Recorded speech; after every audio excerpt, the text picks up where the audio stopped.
What is up, everybody? Welcome back to the channel. We are here off of the Mesquite, Texas Dragon Ball Super Fusion World Regionals. I am here with a top 16, 10th place Yellow Vegeta run by GPFlex. GPFlex.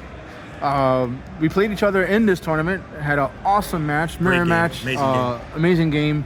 But we're going to get into his build, as most of you have already seen many of my updated builds on this channel. So we're going to get into what GPFlex played, and we'll see what we can learn from the cards that he played. Congrats on the performance, by the way. We got the prize cards, the cereal card. Awesome, well worth it. Thank you. Great job, man. So obviously, it's like Yellow Vegeta. Yep. I'm typically not a yellow player. I play mainly black. I actually played a lot of Jiren last set. So I was kind of testing between Yellow Vegeta and Jiren. Through the play testing, I felt like Jiren and Yellow Vegeta were kind of in the same tier. Right. Basically different matchups, but same win percentages. Yep. So I kind of wanted to switch it up. Vegeta's my favorite character, so we went Yellow Vegeta today. And today was my best performance. I always get close to the top 16. I'm always in top 32, but I always, just kind of fumble it somewhere. So today, made top 16 with Yellow Vegeta, so this is nice. To the choir. That was pretty much how it was for me last year in the first year of the Fusion World Games. Yeah. But let's get into the deck profile. Yeah, so again, Yellow Vegeta. So we start with, straight cantrips. Of course. Right, we're running 4 of the Saki Demon. And then I have 2 of the Yamu. Okay, so I'm running 6 cantrips. Okay. Yeah. Then we've got the Bulma. Amazing card. Obviously, get all your extra cards back. She might as well be a cantrip herself. Yeah, it's great because, obviously she gets your extras back, but then she's a card they have to deal with on the board. So not only does she get your extra back, but she usually blocks an attack. Yeah, like that meter swing. She's a blocker without the keyword. Exactly. Then obviously we got 1 cost Frieza. This card is a staple in the deck. It allows you to kind of slow the awakening of the opponents early game.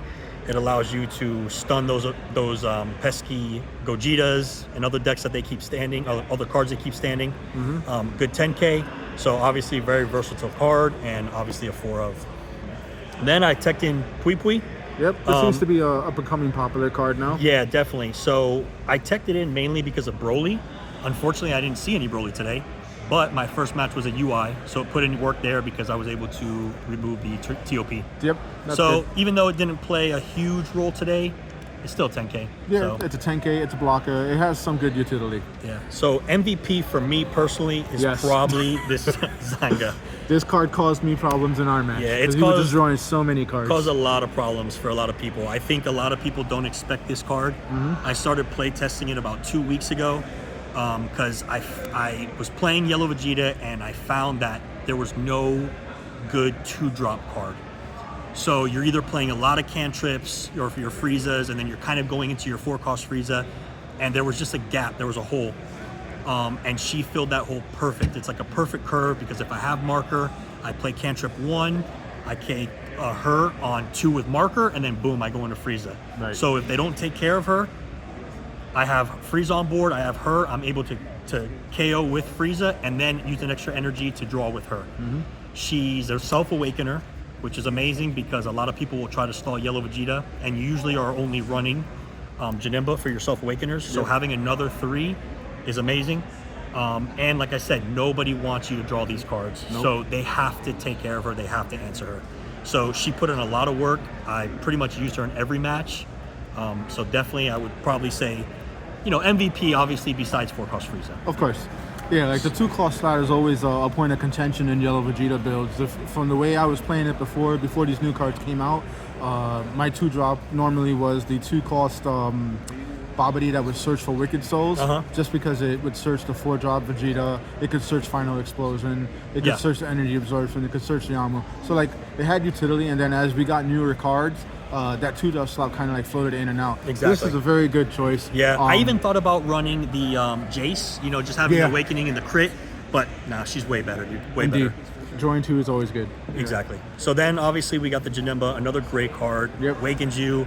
A lot of times when you're playing as Yellow Vegeta, opponents want to keep their cards standing. Obviously, they don't want things getting taken away by Frieza.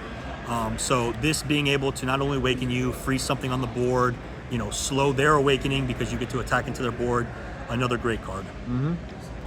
Then we have the Boo. I don't love the card.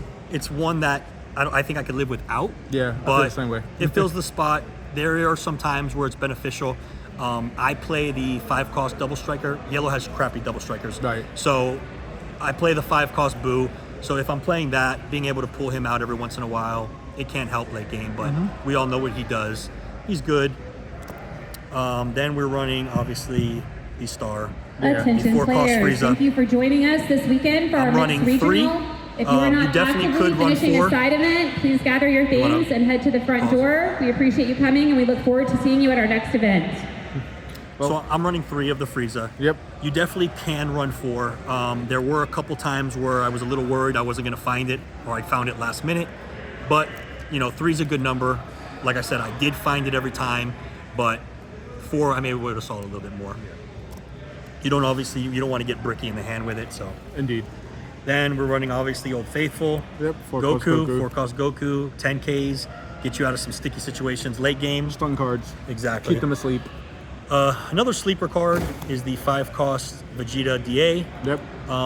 It doesn't get used all the time, but it does. When it does get used, it really works. So I used it against Yellow Vegeta. I typically use it against Black. Great card, but again, you're not always going to use it. Yep. And like I said, we're running the 5-cost Double Strike Majin Buu. Running 6-cost Frieza. We're running 2 copies. Thought about going down to 1. Nah. But you want to find it when you need it. Yep. There are times where you don't use it, but when you do need it, it's very important, especially when you're going against like UI. This card just really destroys UI, and it's extra removal, so obviously great card. Yep. Then standard, combos. Super combos, 4 of. Super combo save lives. Yeah. Final Explosion, got to have that for those wide decks. Running 2 stun cards. Yep. I prefer this one over I-Beam simply because, yes, you don't always get to draw, but typically when you use this card, you're drawing. Yep. You're usually stunning something big. And if you're not drawing, it's because you're basically using it like a 1-cost Frieza where you get to rest something, which is huge in this meta. The I-Beam doesn't rest a card. The card already has to be rested. Right. So another great card. Then Blue Power, get rid of those Brolys, get rid of those 6 drops. It's amazing how this card went from something that was only often thought about, and now it's like you have to play it. Exactly. So great defensive card, obviously, and then there are times where you get to use it offensively for the kill shots. Yep. Hell Rakasha, yep. Another great card defensively, able to use offensively as well, but good for some of those decks where you're trying to not allow that restand. And then obviously we have the newest addition to Yellow Vegeta, A card and game changer for the deck. Why did it give Results us of this card? training. I mean, there's some games where I use this card 6-7 times. Yeah, it's so insane. Being able to draw another card, it really makes you. This deck is really good at going through the deck and finding your cards. You're constantly drawing. You're constantly shuffling through it. Yep. You actually got to be careful because if your deck isn't like above 50, Yep, you can bottom deck. Yeah. I mean, you can deck out. Sorry. Yeah. But that's the build, guys, and it felt really good today. Obviously, we went X1, so happy with it. And, congrats on the hope you guys performance. enjoyed it. Great game again as well. Thanks for the profile. GPFlex, congrats on your performance, and we'll see you on the next video. Obviously, thanks.